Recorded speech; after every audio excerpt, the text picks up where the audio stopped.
FM 107-ի եթերում Արմեն ռադիոյի լրատվական հիմնական թողարկումն է, ստուդիայում է Ժիրայր Ոսկանյանը։ Այս թողարկմանը ցրտահարությունից 22-ամյակին է մահացել։ Վրաստանի անցակետում մնացած հայերը արդեն Հայաստանում են։ Սերժ Սարգսյանը շնորհակալական նամակ է հղել Նիկոլա Սարկոզիին։ Այժմ այս եւ այլ թեմաների մասին առավել մանրամասն։ Ախուրյան գետի ափամերձ տարածքում հայտնաբերվել է նախնական վարկածի համաձայն ցրտահարությունից մահացած 1 եւ 2 տարեկան երեխաների մայր 22-ամյակ Իմա Պողոսյանի դին։ Շիրակ կենտրոնի տեղեկություններով նա հունվարի 19-ին հարազատների հետ ունեցած վիճաբանությունից հետո առանց զգուշացման տանից հեռացել էր։ Վերին Լարց անցակետում առատյան հետևանքով խցանման մեջ հայտնված Հայաստանի քաղաքացիները հունվարի 23-ին ժամը 16-ի դրությամբ վերադարձել են Հայաստան։ Այս մասին Armenpress-ի հետ զրույցում ասել է Հայաստանի Հանրապետության արտաքին գործերի նախարարության մամուլի խոսնակ Տիգրան Բալայանը։ Նրա խոսքով իրականացվել են ձյան մաքրման աշխատանքներ եւ հայերի բոլոր միկրոավտոբուսները վերադարձել են Հայաստան։ Հիշեցնենք, որ հունվարի 19-ին արտակարգ իրավիճակների նախարարության ճգնաժամային կառավարման կենտրոն տեղեկատվություն էր ստացվել, որ Վրաստանի Հանրապետությունում ձնաբքի հետևանքով արգելափակվել են ավտոմեքենաներ, կան հայաստանի քաղաքացիներ, ովքեր տևական ժամանակ չէին կարողանում մուտք գործել Հայաստանի տարածք կամ վերադառնալ։ Նյութական պաշարները եւ տրանսպորտային միջոցների վառելիքը սպառվում էին անհրաժեշտ է օգնություն խնդիրը լուծելու համար։ Վրաստանի արտակարգ իրավիճակների դեպարտամենտից տեղեկացրել էին, որ ձնաբքի մեջ մնացել է Հայաստանի 70-ից 80 քաղաքացի, տարվում են աշխատանքներ նրանց կացարանով եւ սննդով ապահովելու ուղղությամբ։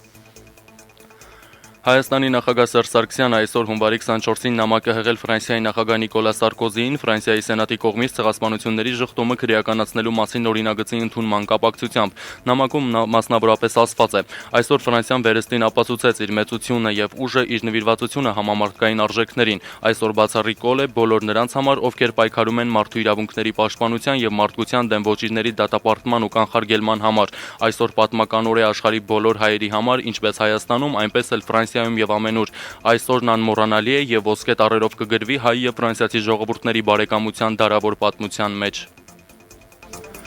Հայտնի են դարձել Ֆրանսիայի նկատմամբ թուրքական հնարավոր նոր պատժամիջոցները։ Թուրքական Միլիետ թերթի փոխանցմամբ երեք Թուրքիայի վարչապետ Ռեջեփ Թայիփ Էրդողանն ու արտգործնախարար Ահմեդ Դավութօղլուն ժամերով հետևել են հայոց ցեղասպանության հերքումը քրեականացնող օրինագծի շուրջ Ֆրանսիայի սենատում ծավալվող դեբատներին։ Սենատի կողմից այդ օրինագծի ընդունումից հետո Էրդողանն ու Դավութօղլուն կուսակցության նիստում քննարկել են Ֆրանսիայի դեմ թուրքական նոր պատժամիջոցների սահմանման հարցը։ Խոսքը թուրքական պատժամիջոցների երկրորդ փուլի մասին է, քանի որ առաջին փուլը թուրքական կողմը հրապարակել էր նախորդ տարվա դեկտեմբերի 22-ին Ֆրանսիայի ազգային ժողովի կողմից վերոնշյալ օրինագծի ընդունումից անմիջապես հետո, սակայն ժամեր անց Էրդողանը հայտարարել է, թե կսպասեն պատժամիջոցների հարցում։ Մենք կսպասենք տեսնելու, թե ինչ է տեղի կունենա առաջիկա ամիսներին, ապա կձեռնարկենք մեր պատասխան քայլերը Թուրքիայի համար օրինագիծը գոյություն չունի, նշել է Էրդողանը։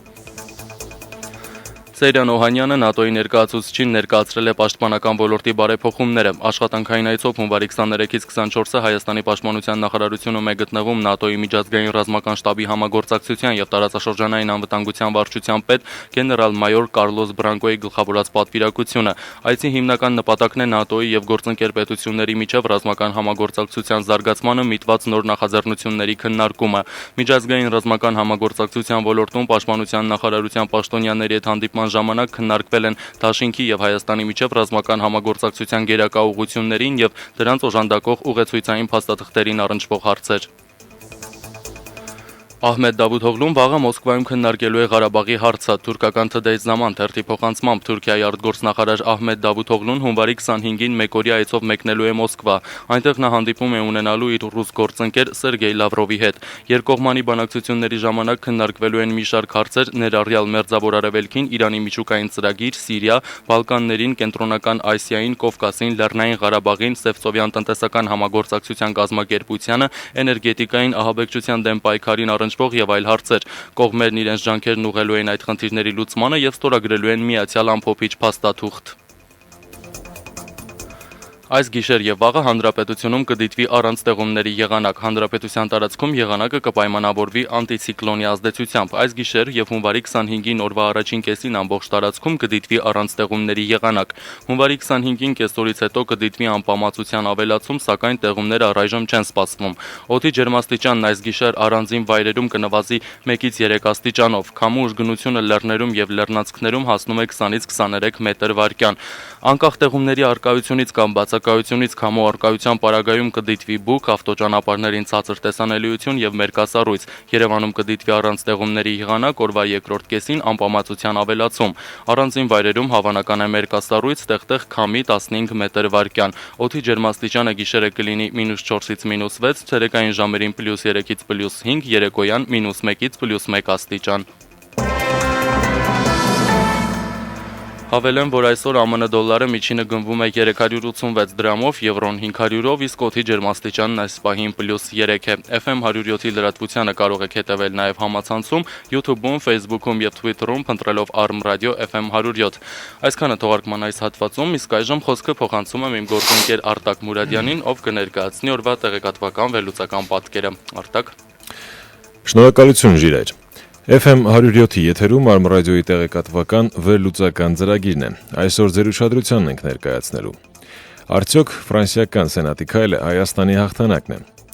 Արժանալի պատմական իրադարձությունները միշտ էլ շահարկվել են քաղաքականության մեջ։ Փորձագետի կարծիք։ Ինչով է տարբերվում Մեդվեդև-Սարգսյան-Ալիև Սոչինյան հանդիպումը նախորդներից։ Այժմ այս մասին առավել մանրամասն։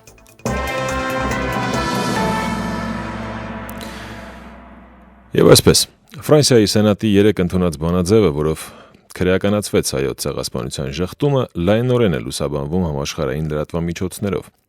Մեկնաբանում են քաղաքական ուժերը, տարբեր երկրներ պաշտոնապես գնահատականներ են հնչեցնում։ Ինչ ազդեցություն կունենա այն առհասարակ Հայաստան-Թուրքիա-Ֆրանսիա-Թուրքիա փոխհարաբերության վրա։ Ինչ արդյունք կտա ու ինչպիսի հետևանք կունենա, ինչպիսի գործընթացներ կարող են հետևել բանաձևի ընդունումից հետո։ Մեկնաբանում են հայաստանյան քաղաքական գործիչներն ու փորձագետները։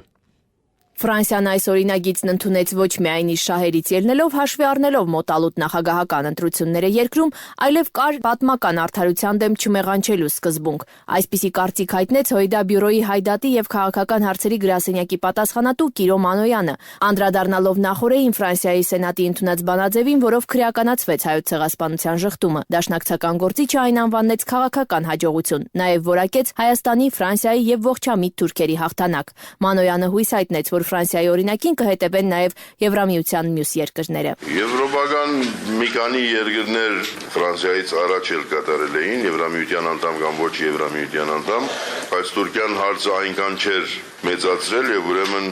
այդքան էլ ամուկ չբարձրացավ։ Խոսքս վերաբերում է Եվրամիության ոչ անդամ Շվեյցարիային եւ Եվրամիության անդամ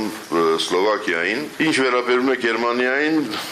կարծում եմ Գերմանիայի հայոց ցեղասպանությունը ճանաչող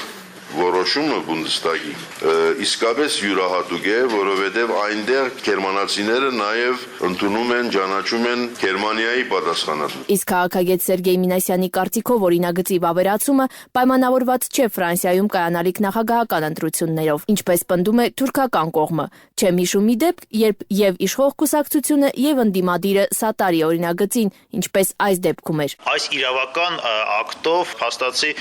Ֆրանսիայի, իսկ դա նաև նշանակում արդեն եվրոպական քաղաքական եւ իրավական դաշտում մենք ունենք մի իրավիճակ, որ գրեթե նույն իրավական հարթության մեջ են գտնվում եւ հայոց ցեղասպանությունը եւ հրեական հոլոկոստը։ Առաջիկա օրերին կսառեցվեն ֆրանս-թուրքական հարաբերությունները, կանխատեսում է Մանոյանը, նշելով սակայն, որ դա կկրի ժամանակավոր բնույթ։ Ինչ վերաբերում է տնտեսությանը, ապա Ֆրանսիան ըստ դաշնակցական գործչի այնքան էլ մեծ վնասներ չի կրի։ Իսկ ինչ կտա բանաձևի ընդունումը մեզ, հետևում է գործնական հարցը։ Եվրաինտեգրման գործընթաց հասարակական կազմակերպության նախագահ Կարեն Բեքարյանի կարծիքով ինչ կտա մեզ շատ լավն է, որովհետև մշտապես ասել եմ, այս թեմայի ներքո չեմ ընդունում հաղթական կոչերն ու ծափողջությունները, Ֆրանսիան արեց այն, ինչ բխում էր մի քանի հիմնական թեզերից։ Ֆրանսիան նորից ողջ աշխարհին ապացուցեց, որ այդ մարդու իրավունքների հիմնական դրոշակակիրը եղել եւ մնում է ինքը։ Այս պահին տասնյակ երիտասարդներ, որոնք ներկայացնում են միասին երիտասարդական կազմակերպությունը, Կոմայգու մոտից շարժվում են դեպի Ֆրանսիայի դեսպանատուն, իրենց շնորհակալությունը ասելու Ֆրանսիայի Հանրապետությանը։ Նրանց ձեռքերին դրոշներ են, եռագույն դրոշներ եւ մերսի գրությամբ պաստառներ։ Թուրքիան խառնվել է այսպես կոպիտ ասած իրար, դեր արդյունքները ավելի ուշ կքաղենք, չնայած որ մեծ հաղթանակ էր էս ու մեր բարեկամ երկիր ապրի Ֆրանսիան։ Սա մեծ քայլ էր հզոր պետություններից որևէ մեկի կողմից, որը ավելի օգտակար կլինի ցեղասպանության ճանաչումը մյուս երկրներում այդ օրինագիծը շրջանառության մեջ դնելու համար։ Միասին երիտասարդական շարժման ակտիվիստների շնորհակալությունները դուրս բերեցին դեսպանին, ով միացավ միջոցառմանը մասնակից երիտասարդներին։ Զարուհի Մեջլումյան, Արմ ռադիո։ Ֆրանսիական խորհրդարանի վերին պալատը, Սենատը, հետևելով ազգային ժողովի օրինակին, հավանություն է տվել հայերի ցեղասպանության ժխտման համար քրեական պատասխանատվության սահմանմանը։ Այժմ փաստաթուղթը փոխանցվելու է նախագահ Նիկոլյա Սարկոզիի ստորագրմանը։ Չնայած ֆրանսիական խորհրդարանում ուժերի բաշխումը Սենատում օրենքի ընդունումը գրեթե կանխորոշված էր դարձրել, այնուամենայնիվ որոշակի ինտրիգ էր պահպանվում ընդհուպ մինչև բուն քվեարկությունը։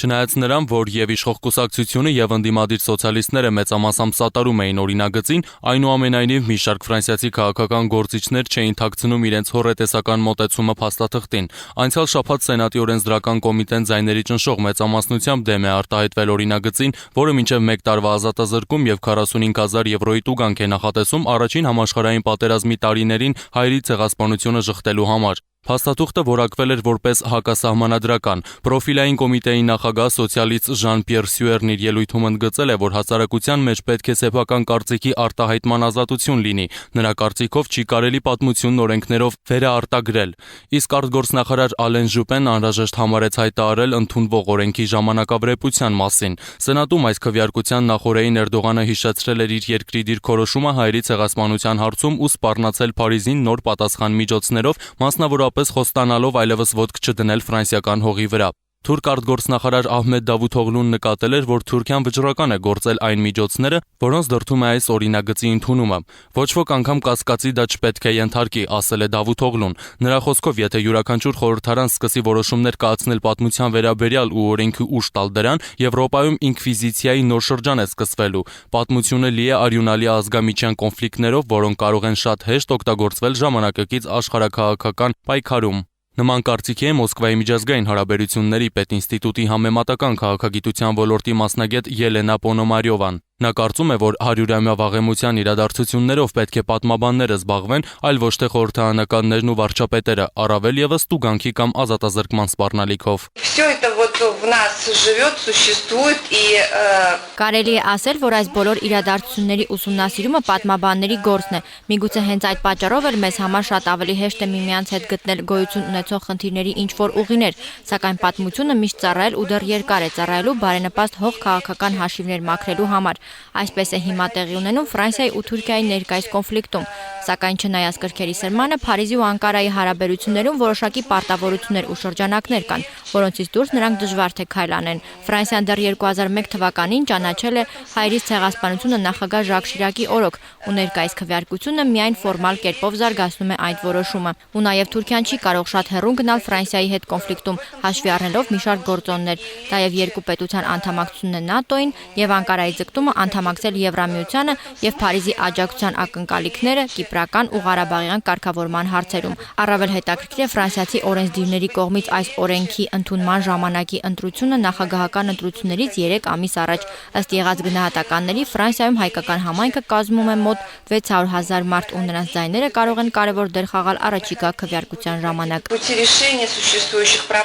Սակայն Ֆրանսիայում մեծաթիվ ու ակտիվ է նաև մուսուլմանական համայնքը, այնպես որ մեկ դար տևած դեպքերի վերաբերյալ վեճերը դեռ շուտ չեն ավարտվի։ Նախօրեին Փարիզում ցույց է տեղի ունեցել ցեղասպանության ժխտումը քրեականացնող օրինագծի դեմ, որտեղ այսպիսի կարգախոսներ էին հնչում. պատմությունը չպետք է ծառայի քաղաքականությանը կամ պատմական վեճերը չպետք է շփոթել քաղաքականների հետ։ Հարգելի ռադիոլսողներ, ուղիղ հեռախոսակապ ենք հաստատել թուրքագետ Արտակ Շաքարյանի հետ, ով իր մեկնաբանությունները կներկայացնի վերնշված ռեպորտաժում հնչած կարծիքների մասին։ Արտակ, բարև ձեզ։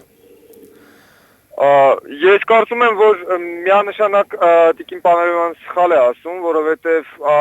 Ֆրանսիայի օրինագիծը ընդհանրապես խոսքի ազատության հետ այդ օրինակ ուղիղ կապ չունի, որովհետև նույնիսկ այսօր Ռուսաստանում, թե ընդհանրապես եվրոպական որևէ երկրում ոչ մեկը չի խիզախի քննադատել հրեա ժողովրդին հոլոկոստը կազմակերպելու կամ չի խիզախի փառաբանել Հիտլերին հոլոկոստը կազմակերպելու համար։ ուստի այս հայոց ցեղասպանությունը մերժելը քննադատող օրենսդրությունը հենց այս ուղղվածությունը ունի եւ իդեպ այն հատուկ հայերի համար ուղղված չէ ընդհանրապես Ֆրանսիայի կողմից ճանաչված բոլոր ցեղասպանությունների մասին է խոսում։ Արտակ, փորձագետի կարծիքը գլխավորապես հիմնավորվում էր հետևյալում, որ սա պատմաբանների գործն է եւ եթե այսպես լինի, պատմական փաստերը կարող են շահարկվել մեր օրյա իրականության մեջ, քաղաքականության այս կողմային թևին օգուտ բերելու առումով։ Պատմաբանների գործը արդեն արվել է, բոլոր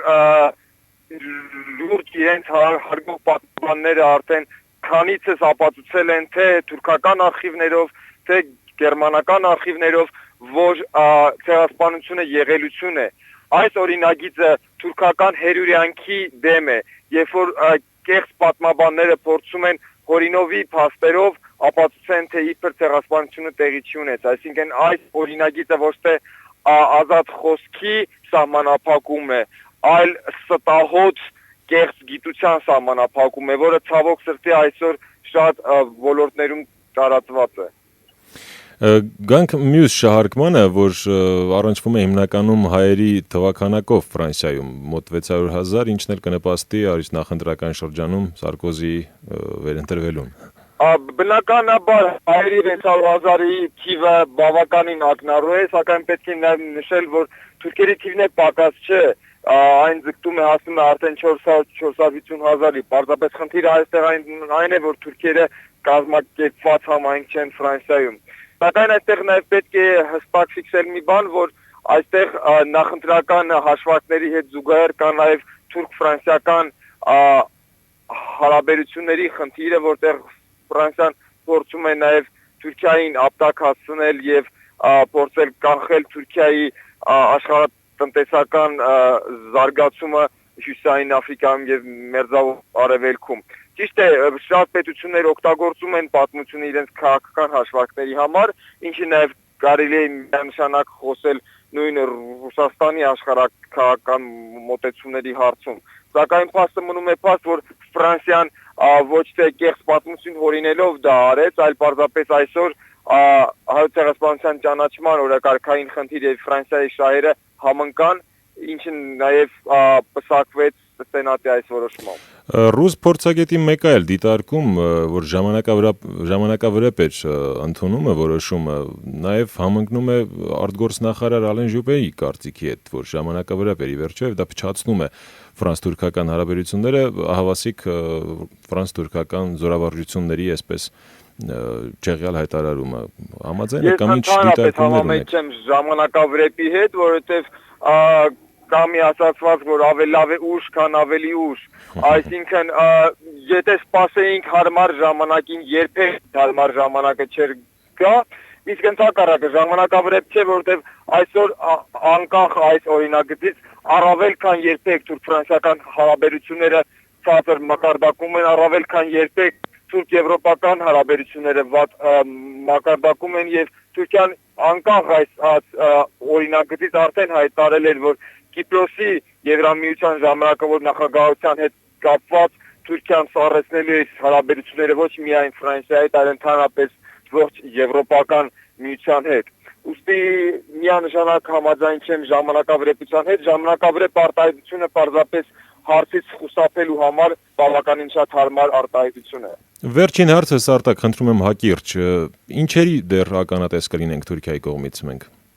Թուրքիայի կողմից ականատես կլինենք պարզապես պոպուլիստական հայտարարությունների, որոնք ուղղված են լինելու ավելի շուտակով,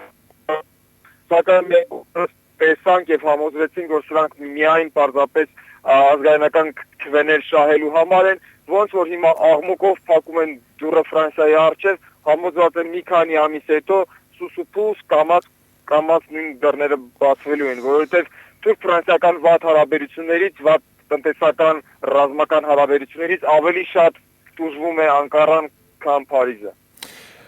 Կարելի է չնախանձել Թուրքիայի դեսպանին Ֆրանսիայում։ Կարծում եք Արտակ։ Այո, որովհետև նրանց ստիպեցին վերադառնալ գնում եւ գալիս է, գնում եւ գալիս է։ Փարիզ հիմա էլի հետ են կանչելու Անկարա եւ բնականաբար բոլոր սագանակները բարթելու են հենց իր վրա։ Շնորհակալություն, հարգելի ռադիոլսողներ, հիշեցնեմ, որ ուղիղ հեռախոսակապ ենք հաստատել թուրքագետ Արտակ Շաքարյանի հետ, ով իր մեկնաբանություններն էր ներկայացնում ֆրանս-թուրքական հարաբերությունների հետ կապված։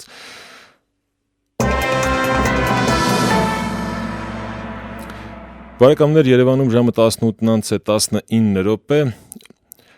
FM 107-ի եթերում դուք լսում եք Արմ ռադիոյի տեղեկատվական վերլուծական ծրագիրը, անդրադառնանք մեկ այլ կարևոր թեմայի։ Մեդվեդև-Սարգսյան-Ալիև Սոչինյան հանդիպմանը։ Ի տարբերություն Կազանի, որի հետ կապված մեծ ակնկալիքներ կային եւ որոնք իրականություն չդարձան, Սոչիի հանդիպումը ավելի իրատեսական էր։ Երեք Սոչիում կայացած հանդիպման ամենամեծ ձեռքբերումը հրադադարից հետո Հայաստանի, Ռուսաստանի եւ Ադրբեջանի նախագահների համատեղ հայտարարությունն է, որտեղ պատրաստակամություն են հայտնում ապահովել բանակցային գործընթացի շարունակականությունը։ Այս հանդիպման արդյունք կարելի է համարել բանակցային ձևաչափի, մասնավորապես Մինսկի խմբի պահպանումը։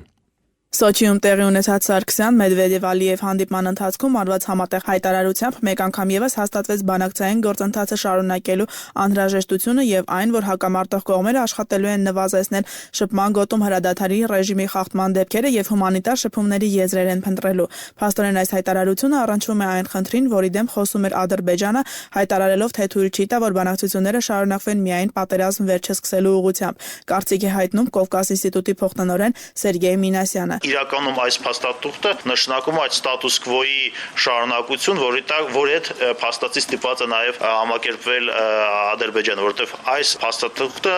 նշանակում է, որ բանակցային գործընթացը շարունակելու է, որ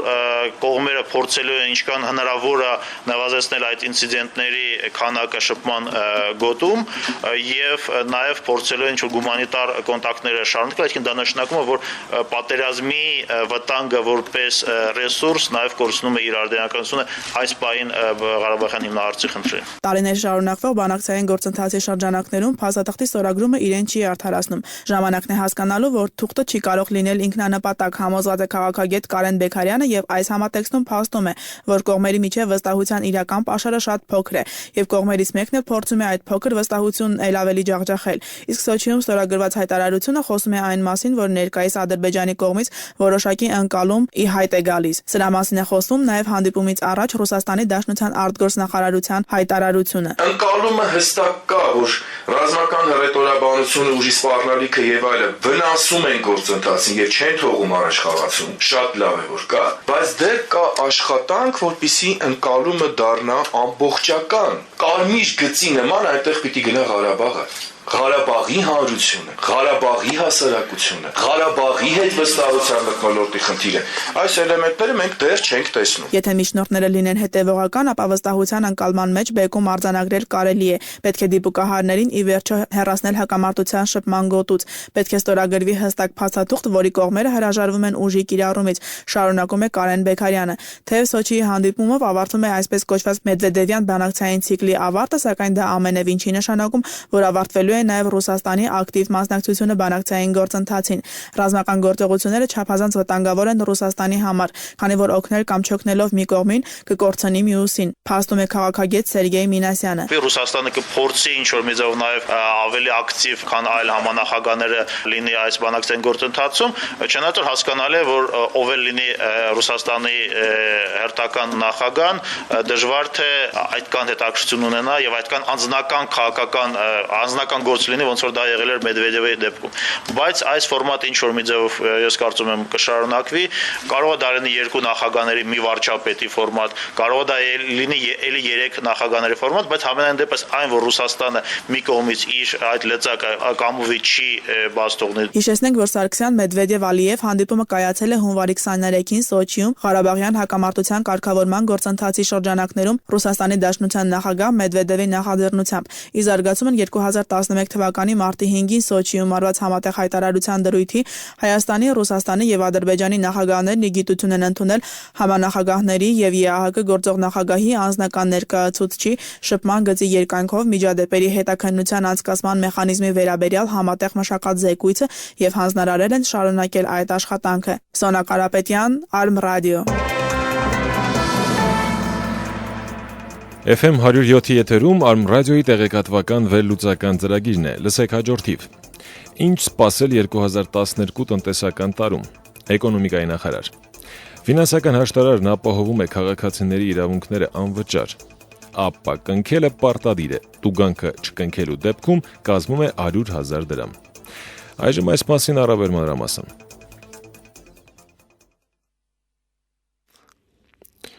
Համաշխարհային տնտեսական ճգնաժամն իր բացասական ազդեցությունն ունեցավ շատ պետությունների տնտեսությունների վրա։ Հայաստանն այդ առումով բացառություն չէ։ Արդյունքում անկում արձանագրվեց մի շարք ոլորտներում, կրճատվեցին ներդրումային ծավալները, բարձրացավ աղքատության մակարդակը։ Այս համատեքստում հետաքրքրական է, թե տնտեսական առումով ինչպիսին կլինի 2012 թվականը։ Ոլորտի պատասխանատու էկոնոմիկայի նախարար Տիգրան Դավթյանը համոզված է, որ դրական առաջընթաց է արձանագրվելու, սակայն սա ոլորտի մասին միակ կարծիքը չէ։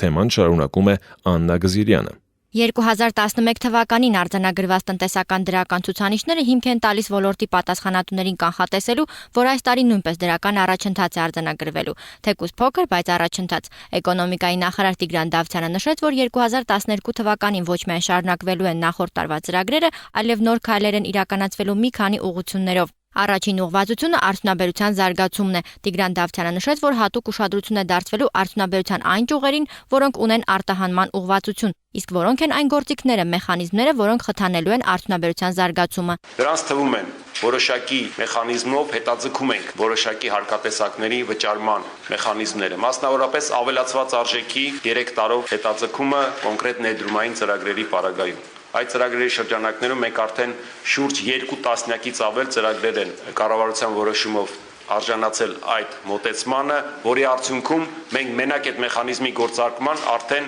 ունենք շուրջ 85 միլիարդի ներդրումներ եւ շուրջ 2000-ից ավելի նոր աշխատատեղեր են ստեղծվել Հայաստանի Հանրապետությունում։ Տեղական ձեռնարկություններին աջակցություն է ցուցաբերվելու նոր շուկաների որոնման, ինչպես նաեւ նրանց համար Հայաստանի գործընկեր երկրներում նպաստավոր տնտեսական ռեժիմների ապահովման հարցում կառավարության ուշադրության կենտրոնում է լինելու ներդրումային քաղաքականությունը։ Բնականաբար այստեղ առաջնային է համարվում գործարար միջավայրի բարելավումը, առանց որի ներդրումային ծրագրի, ինչպես նաեւ տնտեսության զարգացման մասին խոսելն ավելորդ կլիներ։ Այս հարցում առաջընթացը կարծես թե նկատելի է։ Դա չի վրիպել նաև միջազգային կազմակերպությունների աչքից, որոնք արձանագրել են Հայաստանում գործարար միջավայրի բարելավմանն ուղղված հաջողությունները։ Նախարարը այդ մասին հպարտությամբ խոսելով նշեց, որ դրան հասնելն այդքան էլ դյուրին չի եղել։ Դժվարին խնդիր է եւ բոլորս էլ գիտենք, որ վարչարական խոչընդոտների վերացումը, այս կամ այն լիազորությունները պետական մարմիններից կրճատելը, բիզնեսի համար հեշտացնելը, արգելքների վերացումը, լիցենզավորման քանակի կրճատումը,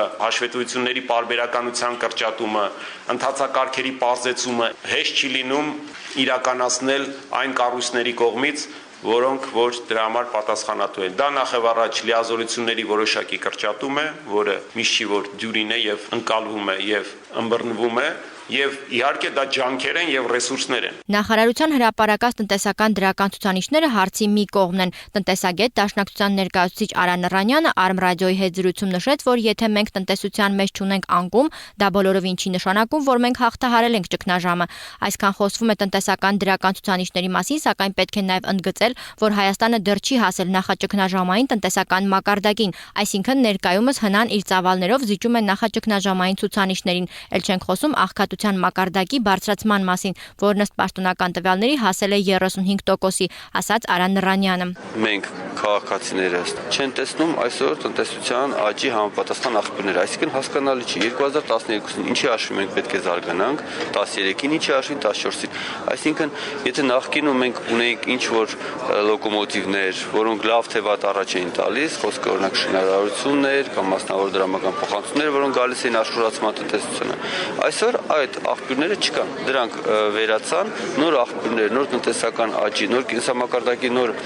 բարձրացման համար նախադրյալներ այսօր չկան եւ հիմնական խնդրեմը մեր այսօր դա է։ Արա Նռանյանը ճիշտ չի համարում միայն հանքարդյունաբերության վրա շեշտը դնելը, որովհետեւ դա այն ոլորտն է, որի վրա մեծապես ազդում են միջազգային գները։ Մենք տեսանք ճգնաժամի ժամանակ, թե ինչպես պահանջարկի անկումը խոշոր ձեռնարկություններին կանգնեցեց նույնիսկ կրճատումների, աշխատակիցների կրճատումների եզրին։ Իսկ այսօր հանքարդյունաբերության աճը մեծապես պայմանավորված է միջազգային բարենպաստ կոնյունկտուրայով, բայց արդյունաբերություն ասելով մենք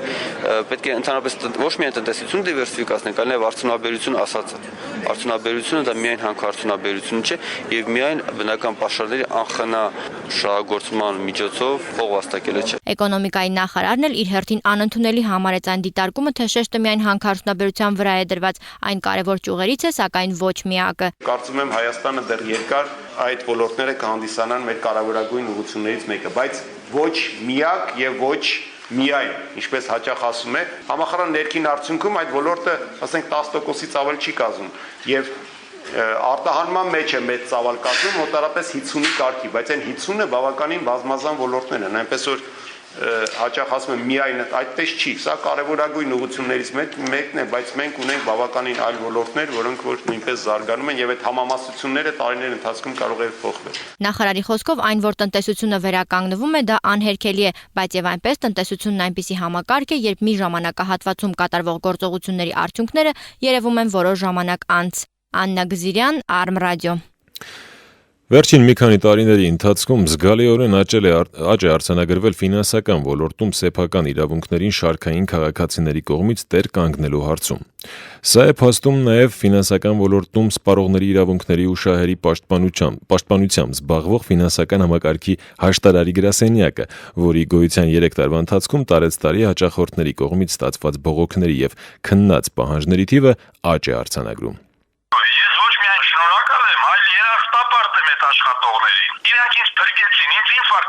Հակոբ Հակոբյանը մեկն է այն մարդկանցից, ով դիմել է ֆինանսական հաշտարարի օգնությանը։ Անցյալ տարվա ընթացքում ավտոճանապարհային պատահարի հետևանքով տուժած եւ իր ապահովագրական ընկերության առաջարկած գումարի հետ չհամաձայնելով դիմել է ֆինանսական հաշտարարի գրասենյակին։ Ապահովագրական ընկերությանը դիմեցինք, մի որոշ ժամանակ հետո իհարկե հագին ձգձգումներից հետո իրանք ինձ առաջարկեցին 265,000 դրամ, որը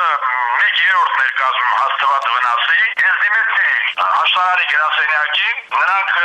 դիմեցին այդ պետական վերագնահատման բաժին, հանրապետական։ Եկան վերագնահատեցին 600,000 դրամ եւ այդ գումարը ես ստացա։ 2011 թվականի ընթացքում ֆինանսական հաշտարարի գրասենյակը ստացել է ֆինանսական կազմակերպությունների դեմ ուղղված 803 բողոք, ի տարբերություն նախորդ տարվա 642 բողոքի փոխարեն։ 2011 թվականին քննված 145 պահանջի արդյունքում գործերի 68%-ը լուծվել է օգուտ հաճախորդների։ Ի դեպ գրասենյակ դիմողների թվի ավելացումը պայմանավորված է նաև ԱՊԱ համակարգի ներդրմամբ։ Ֆինանսական հաշտարարի գրասենյակի տնօրեն Փիրուզ Սարգսյանը փաստում է, որ կազմակերպությունը կոչված է պաշտպանել ֆինանսական ոլորտում սպառողների շահերը, թեթևացնել ֆինանսական անձանց հոգսերը, նրանց հնարավորություն տալով խուսափել դատական երկարատև քաշքշուկներից։ Բացի այդ, ֆինանսական հաշտարարի գրասենյակում հաճախորդը ազատված է վճարումներից։ Ֆինանսական օմբուդսմենը փաստում է, որ ֆինանսական խնդիրների առաջ կանգնած են սեփական անգրագիտության պատճառով։ Մարդիկ չեն ընթերցում պայմանագրերը, մարդիկ չգիտեն իրենց ամենատարրական իրավունքները եւ պարտականությունները այս ոլորտում եւ խնդիրներ են ունենում, որ հասկանում են, որ իրենք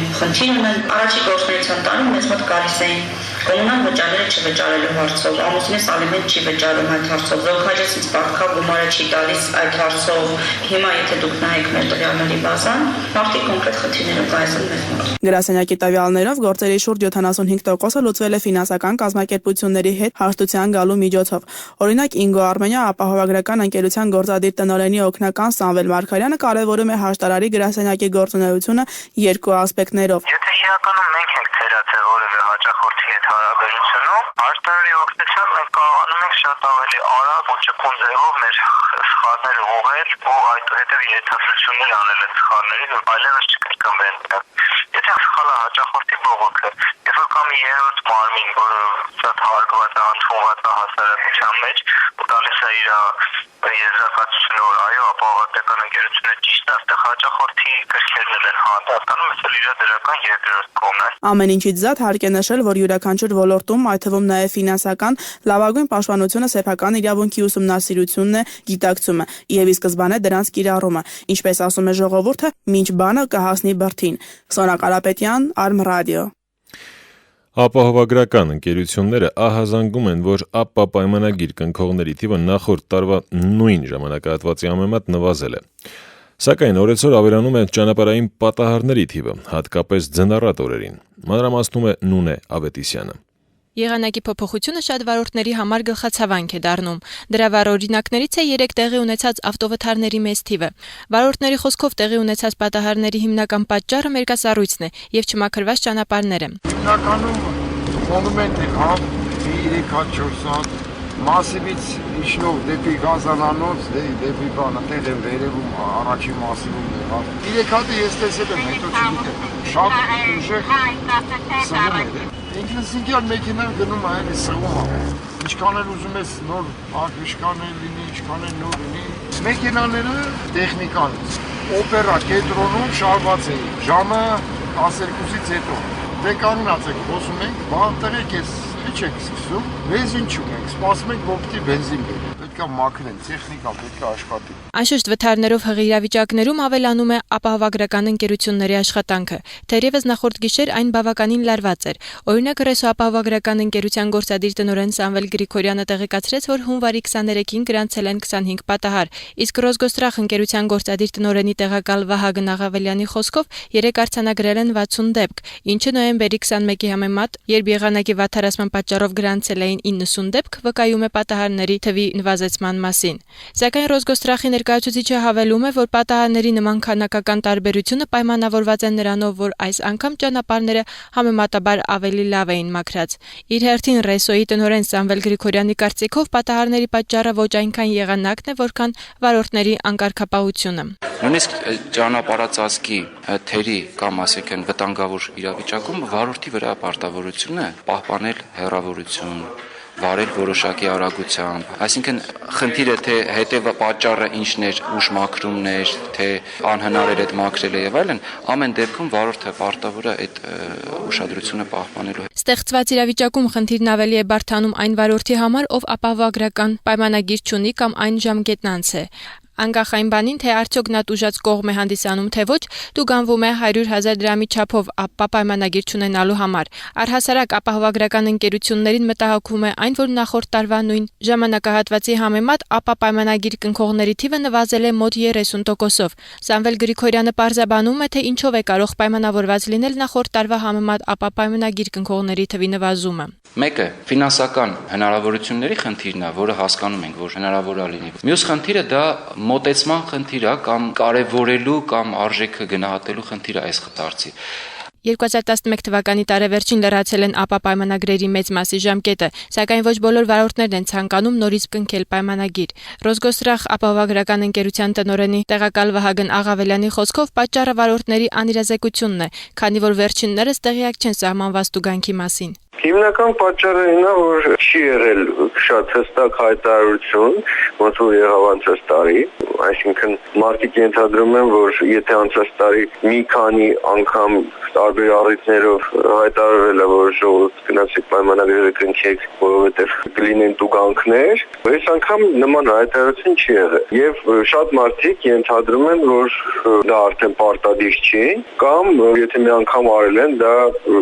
վերջ արդեն ապահովագրված է։ Ապահովագրական պայմանագիր չկնքելու համար սահմանված է հետևյալ տուգանքը՝ յուրաքանչյուր 10 օրվա համար 5,000 դրամ, իսկ 1 տարվա համար 50,000 դրամ, իսկ ժամկետնանց կամ պատճենահանված կտրոնի փակցման դեպքում տուգանքն ավելին է։ Խնդրին ինչ-որ չափ լուծում տալու համար ապահովագրական ընկերությունները որոշ քայլեր են ձեռնարկել, ընդառաջ գնալով վարորդներին։ Օրինակ վարորդները կարող են կնքել պայմանագիր 3 ամիս ժամկետով, իսկ 1 տարով կնքելու դեպքում կարող են գումարի կեսը վճարել տարեսկզբին, իսկ մյուս կեսը տարեվերջին։ Սակայն սա այն դեպքում, երբ պատճառը ֆինանսն է, իսկ մնացած դեպքերում ապահովագրական ընկերությունները կարևորում են ոստիկանների եւ վարորդների աջակցությունը խնդրի լուծման հարցում։ Նունե Ավետիսյան, Arm Radio։ Երևանյան խանութների ցուցափեղկերի զեղչային հայտարարություններն անցորդներին անտարբեր չեն թողնում։ Զեղչերը սովորաբար կիրառվում են սեզոնի կեսերին կամ վերջում, չսպառված ապրանքն իրացնելու եւ նոր խմբականակ ներմուծելու նպատակով։ Այս երևույթը ներմուծված է դրսից, սակայն արտերկրում ընդունված այսպես ասած խաղի ոչ բոլոր կանոններն են մեզանում պահպանվում։ Երևանյան խանութների ցուցափեղկերի զեղչային հետարարությունները անցորդներին անտարբեր չեն թողնում։ Զեղչերը սովորաբար կիրառվում են սեզոնի կեսերին կամ վերջում չսպառված ապրանքը իրացնելու եւ նոր խմբականակ ներմուծելու նպատակով։ Այս երևույթը ներմուծված է դրսից, սակայն արտերկրում ընդունված այսպես ասած խաղի ոչ բոլոր կանոններն են մեզանում պահպանվում։ Թեև զեղչային վաճառքն ու սպասարկումն արդեն դարձել են ավելի կիրառվող եւ ընդունելի բիզնեսի համար, բայց այս երևույթը իջարես գործածողներ էլ կան։ Այլ կերպ ասած, խանութներում գործող հաճախ չակերտավոր զեղչերը կեղծ են, իրականում գոյություն չունեն։ Սպառողին փորձում են մոլորության մեջ գցել։ Օրինակ, խանութները վաղօրոք հայտարարում են սպասվող զեղչերի մասին, բայց երբ գնային զեղչերը սկսում են կիրառվել, ուշադիր գնորդները հեշտությամբ են նկատում, որ ապրանքների գները իրականում չեն փոխվել։ Դրանց կողքին հայտնվում են ավելի կլորիկ, բայց ջնջված գներ, ինչն իբրև թե վկայում է գների իջեցման մասին։ Նման դեպքերի հաճախ են ականատես լինում եւ երևանցիները փաստում են, որ իրենց այդքան էլ հեշտ չէ խաբել։ Չէ, այդքան էլ չէ։ Չէ, օգտվում եմ, բայց համենայնդեպս չկա այդպես։ Գները բարձրացնում են, զեղչ են դնում, ասում են, որ զեղչ չկա։ Հա, երևի հավատում եմ, առնում եմ զեղչը, տելևիզորով ասում են, որ խաբում են։ Այո։ Նայել, երբ որ իրական ապրանք, իրական գինը գիտեմ, դրա համար երբ որ զեղչ լինում, այդ ժամանակ չեմ խաբում։ Բայց շատ անգամ ես տեսնում, որ զեղչ է գրված, բայց իրական գնից մի քիչ թանկ է։ Չէ, որ զեղչ են դնում, բնական է այդ տեսականում իրանց վրա այդ գնով չի նստած, որ իրանք զեղչում են։ Այդ զեղչած գնից է երևի քիչ է, պրոստը իրանք սկզբից այն նենց գին են դնում, որ հնարավոր լինի զեղչել, ու ապրանքը որ տեսականում իրանք 5-4 անգամ մտնում են այդ ապրանքի դիմը։ Դա զեղչի ժամանակ գնում ենք էլի։ Այո, բայց Հայաստանը կամերավ չեն գործում զեղչերը։ Գինը բարձրացնում են, զեղչ են դնում։ Չէ։ Ընդհանրապես ես աշխատում զեղչերից չօգտվեմ, ինչ որ պետք է այդ գնամ, որովհետև Հայաստան մտնանշ է։ Ավելի շատ ոգևորելու միջոց է։ Օգտվում եմ, բայց դե գնում ես, մեկ էլ ասենք գրած է 70%, գնում ես ունենց ասենք գիշերանոցա տիպի շորերի վրա է դրած այդ զեղչը։ Ինքը ժամկետ անցել լինի, ինչ էլ լինի, եթե ակցիայով ընկա։ Այդ շատ հեշտ է նկատել։ Եկեք խանութի կողքով ասում եք, դες մեկ 70% զեղչ, ու ոչ մեկ չկա ներսում։ Այդ շահով մի բան են չի։ Խաբեության մեկ այլ տարբերակ է այսպես կոչված մինչև 20 կամ 50% զեղչ հասկացությունը։ Իրականում, երբ փորձում ես ձեռք բերել քեզ անհրաժեշտ ապրանքը, պարզվում է, որ զեղչը կազմել է ընդամենը 5%, եւ ստացվում է, որ գովազդում տեղադրված է իրականությանը չհամապատասխանող տեղեկատվություն։ Իսկ սա արդեն սպառողի իրավունքների կոպիտ խախտում է։ Կեղծ զեղչերի մասին փորձել ենք պարզել նաեւ խանութների ցանցերից մեկի մենեջեր Հասմիկ Ենոքյանից։ Գինը տեսնում է։ Իսկ ով որ չի տեսնում գինը, բնականաբար չի հավատում, մտածելով, որ հա դե գինը փոխել են ուրիշ գինը, բայց եթե միշտ մտել ես, այս ասենք տաբատը արժի 12000 դրամ միշտ դրված է, հիմա 6000 է։ Ոնց ինչն է դրա խափելու տարբերակը։ Ու մեր մոտ երկու գինն էլ կա, հինն էլ կա, նորն էլ կա հետևից կպցրած։ Հենց որ ոչ մի տարբերակ չունենք ոչ մեկի ոչ խափելու, դրանով նախ հաճախորդ են կորցնում, որը որ մեզ բացարձակ դեռ չի տալիս։ Ճիշտ ասած, մեր խանութում կոնկրետ մեր տնօրենն է որոշում զեղչային համակարգը, գնային համակարգն է, որովհետև ինքը որպես անհատերներից բաժնետիրական ընկերություն է, ինքը որոշում է մեր ապրանքի եւ արժեքները եւ մնացած բոլոր բաները ինքն է որոշում, բայց հիմնական զեղչային համակարգը սեզոնային է լինում ու տոների հետ կապված, ասենք նոր տարվա կապակցությամբ ոնց որ մնացած բոլոր խանութներն են անում զեղչերը եւ սեզոնային էլ, համել կամ կապված է նրանից ապրանքը նորա թե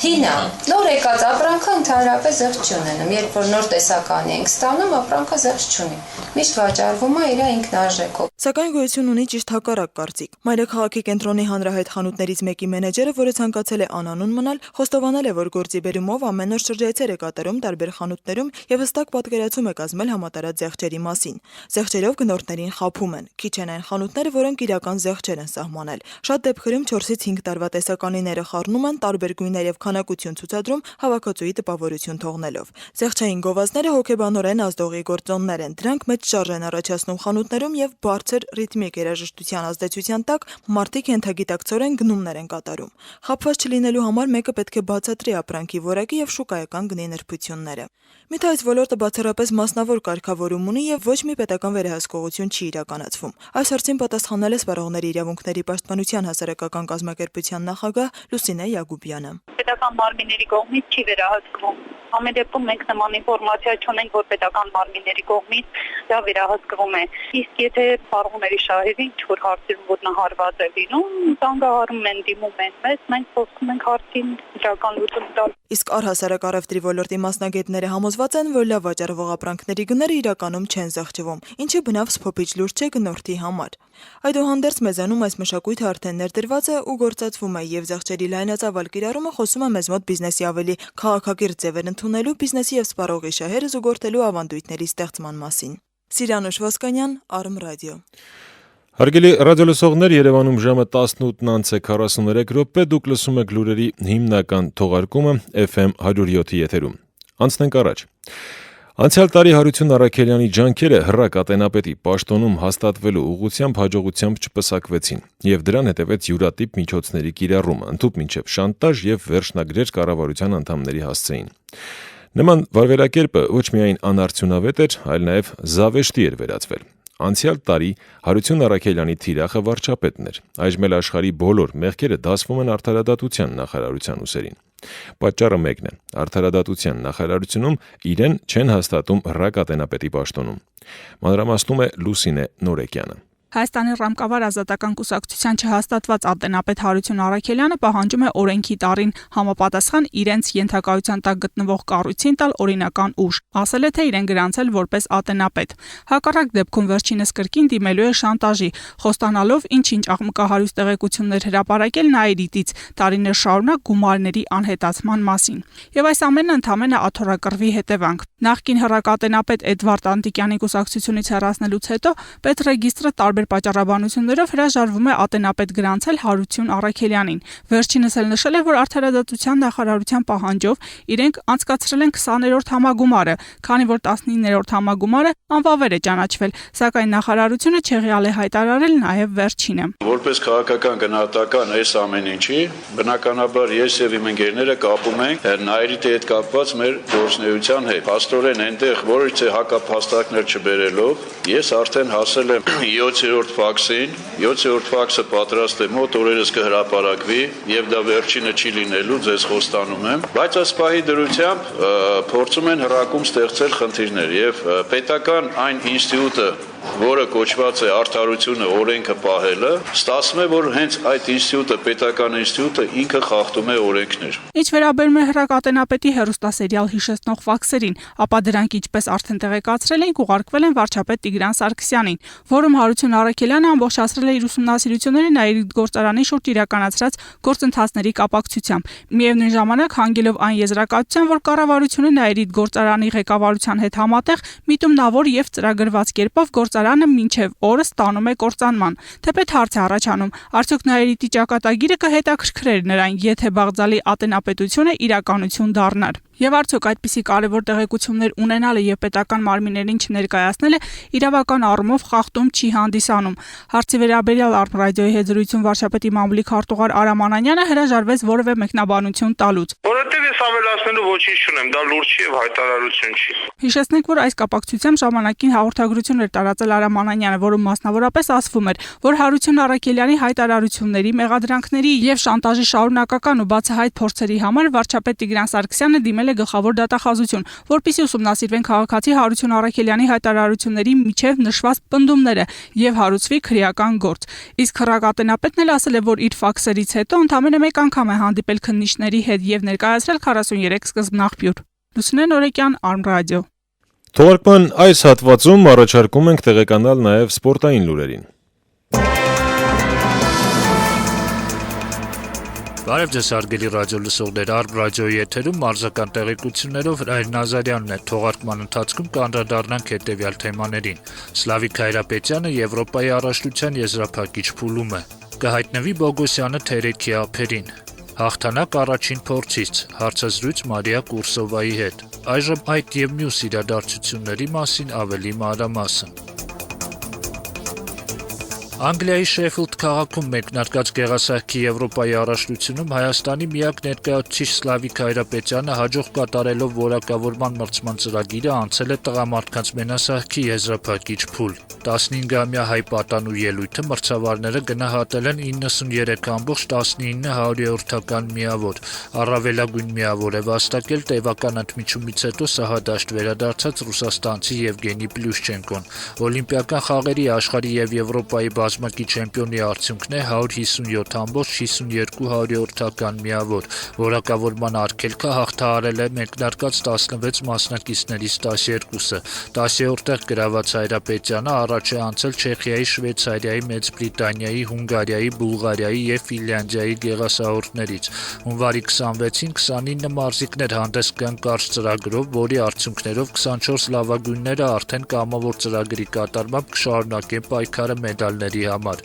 Եվրոպայի առաջնությանը մասնակցում են 39 երկրի ավելի քան 200 մարզիկ-մարզուհի։ 19-ամյա աշոտկցի դահուկորդ Սերգեյ Միքայելյանը առաջին տեղն է գրավել Չեխիայում կայացած միջազգային մրցավազքում, որի մեկնարկ է դուրս եկել 350 մարզիկ։ Մեր երկրի մյուս պատվիրակ Թադևոս Պողոսյանը գրանցել է 7-րդ արդյունքը։ Ավելի վաղ Միքայելյանը 27-րդն է ճանաչվել Գերմանիայում տեղի ունեցած մրցաշարի խառը ոճի դահուկավազքի մրցումներում։ Դահուկորդները պատրաստվում են փետրվարի 19-ից 26-ը Էրզրումում անցկացվելիք պատանիների աշխարհի առաջնությանը։ Անդրադառնանք ամառային մարզաձևերին։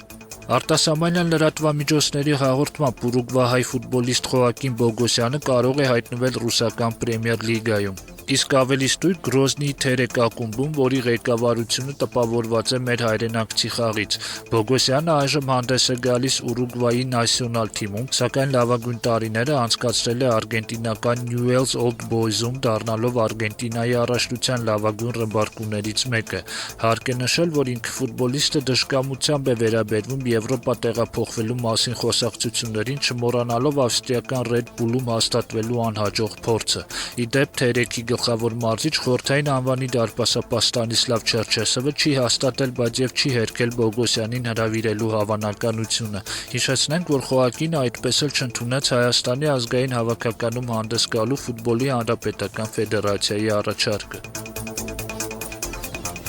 Դոնեցկի Շախտյորը 4-րդ տեղը զբաղեցրեց Արաբական Միացյալ Էմիրություններում ավարտված Դուբայի Գավաթ ֆուտբոլի միջազգային մրցաշարում։ 3-րդ տեղի համար խաղում հանքագործները 11 մետրանոցների արվածաշարում 4-5 հաշվով պարտվեցին ուզբեկական Բունետ-Գորին։ Հանդիպման հիմնական ժամանակը ավարտվեց 1-1 արդյունքով։ 11 մետրանոց հարված կատարելու իր փորձը հաջողությամբ պսակեց Հենրիկ Մխիթարյանը, իսկ Ռակիցկու անհաջողությունը տխուր հետևանք ունեցավ Շախտյորի համար։ Ի դեպ ակնկալվում է, որ արդեն հաջորդ շաբաթ թիմին կմիանա գլխավոր մարզիչ Միրչե Լուչեսկուն, որը հունվարի սկզբին ավտովթարի էր ենթարկվել Ռումինիայի մայրաքաղաք Բուխարեստում։